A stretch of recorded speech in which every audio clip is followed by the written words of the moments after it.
রাষ্ট্রপতি দ্রৌপদী মুর্মুর পাশে দাঁড়িয়ে থাকা এই সেনা অফিসারকে নিশ্চয়ই আপনারা অনেকেই দেখেছেন। রাষ্ট্রীয় অনুষ্ঠান, বিদেশি অতিথি সংবর্ধনা কিংবা গুরুত্বপূর্ণ বৈঠকে প্রায় সবসময় তাকে দেখা যায় রাষ্ট্রপতির একেবারে পাশে। রাষ্ট্রপতির নিরাপত্তার দায়িত্বে থাকা এই আর্মি অফিসারের নাম মেজর ঋষভ সিং সাম্যাল। গায়ে ভারতীয় সেনার ইউনিফর্ম, চোখে তীক্ষ্ণ দৃষ্টি আর আচরণে এক অদ্ভুত শান্ত ভাব। এই সবকিছু মিলিয়ে খুব অল্প সময়ের মধ্যেই তিনি ইউটিউব ও ইনস্টাগ্রামের দুনিয়ার মানুষের নজর কেড়েছেন। তবে শুধু সুদর্শন চেহারা বা ইউনিফর্মই নয়, মেজর সাম্যালের জনপ্রিয়তার আসল কারণ হলো তার ভদ্র ব্যবহার, নম্রতা এবং দায়িত্বশীল আচরণ। আর এগুলোই তাকে অন্য মেজর জেনারেলদের থেকে অনেকটা আলাদা করে দিয়েছে। দেশের রাষ্ট্রপতির পাশে ছায়ার মতো থেকে তিনি যেভাবে নিজের দায়িত্ব পালন করেন, সেটাই মানুষকে সবচেয়ে বেশি মুগ্ধ করেছে। তাহলে চলুন আজকের ভিডিওতে আমরা জেনে নিই social media sensation major Rishabh Singh সাম্যালের জীবনের গল্পটাই। মেজর ঋষভ সিং সাম্যালের জন্ম হয়েছিল জম্মুর এক ডোগরা রাজপুত পরিবারে।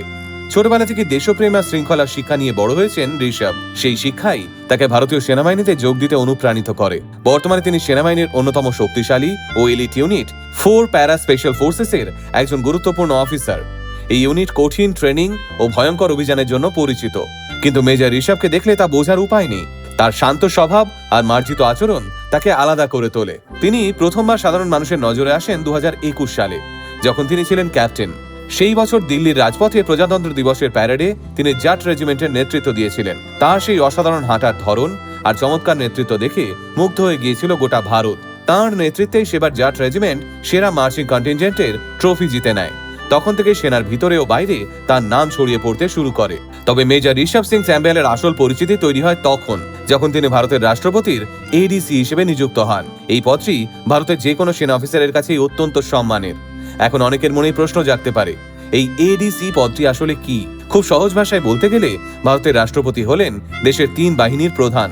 তাকে দৈনন্দিন কাজে এবং রাষ্ট্রীয় অনুষ্ঠানে সাহায্য করার জন্য সেনা, নৌ ও বায়ুসেনার সেরা অফিসারদের বেছে নেওয়া হয়।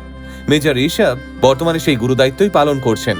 রাষ্ট্রপতির প্রতিদিনের সূচি দেখা, নিরাপত্তা নিশ্চিত করা, এক অনুষ্ঠান থেকে অন্য অনুষ্ঠানে যাওয়ার সময় সবকিছু প্রোটোকল অনুযায়ী সামলানো, সবই এডিসির দায়িত্ব। তাই রাষ্ট্রপতি যেখানেই যান সেখানেই রাষ্ট্রপতির দিকে সজাগ দৃষ্টি রাখেন মেজর ঋষভ সিং সাম্যাল। তবে সোশ্যাল মিডিয়ায় তাকে হিরো বানিয়েছে কিছু ছোট কিন্তু হৃদয় ছুঁয়ে যাওয়া মুহূর্ত। একবার রাষ্ট্রপতি দ্রৌপদী মুর্মু একটি অনুষ্ঠানে গিয়ে বেশ আবেগপ্রবণ হয়ে পড়েছিলেন। সেই সময় প্রোটোকল মেনেও মেজর ঋষভ সিং তার দিকে একটি রুমাল এগিয়ে দেন। এই সামান্য একটা ঘটনায় মানুষের মন জয় করে নেয়। আবার কখনো বৃষ্টির মধ্যে তাকে দেখা যায় রাষ্ট্রপতির মাথার উপর সযত্নে ছাতা ধরে দাঁড়িয়ে থাকতে। কিছুদিন আগে রাষ্ট্রপতির নাতনি আদ্যাশ্রীর সঙ্গে তার কয়েকটি মজার মুহূর্ত সোশ্যাল মিডিয়ায় ভাইরাল হয়। এই ঘটনাগুলোই প্রমাণ করে একজন সেনা অফিসার শুধু কঠোরই নন, তিনি হতে পারেন মানবিক ও সংবেদনশীল। এখন ইন্টারনেটে তার নামে শত শত ফ্যান পেজ তৈরি হয়েছে। মানুষ ভালোবেসে তাকে জেন্টলম্যান সোলজার বলে ডাকছে। মেজর ঋষভ সিং সাম্যাল যখন মেডেল লাগানো চকচকে ইউনিফর্ম পরে রাষ্ট্রপতির পিছনে দাঁড়িয়ে থাকেন, তখন তার উপস্থিতিতেই আলাদা একটা চাম ফুটে ওঠে। জম্মুর এক সাধারণ পরিবার থেকে উঠে এসে আজ তিনি হয়ে উঠেছেন গোটা দেশের অনুপ্রেরণা।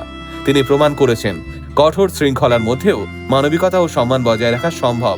আমাদের আল্টিমেট মোটিভেশন টিমের পক্ষ থেকে মেজর ঋষভ সিং সাম্যালকে জানাই স্যালিউট। তার এই যাত্রা আগামী প্রজন্মকে দেশ সেবায় এগিয়ে আসতে অনুপ্রাণিত করবে। মেজর সাম্যালের জীবনের এই গল্প আপনাদের কেমন লাগলো কমেন্ট করে অবশ্যই জানাবেন।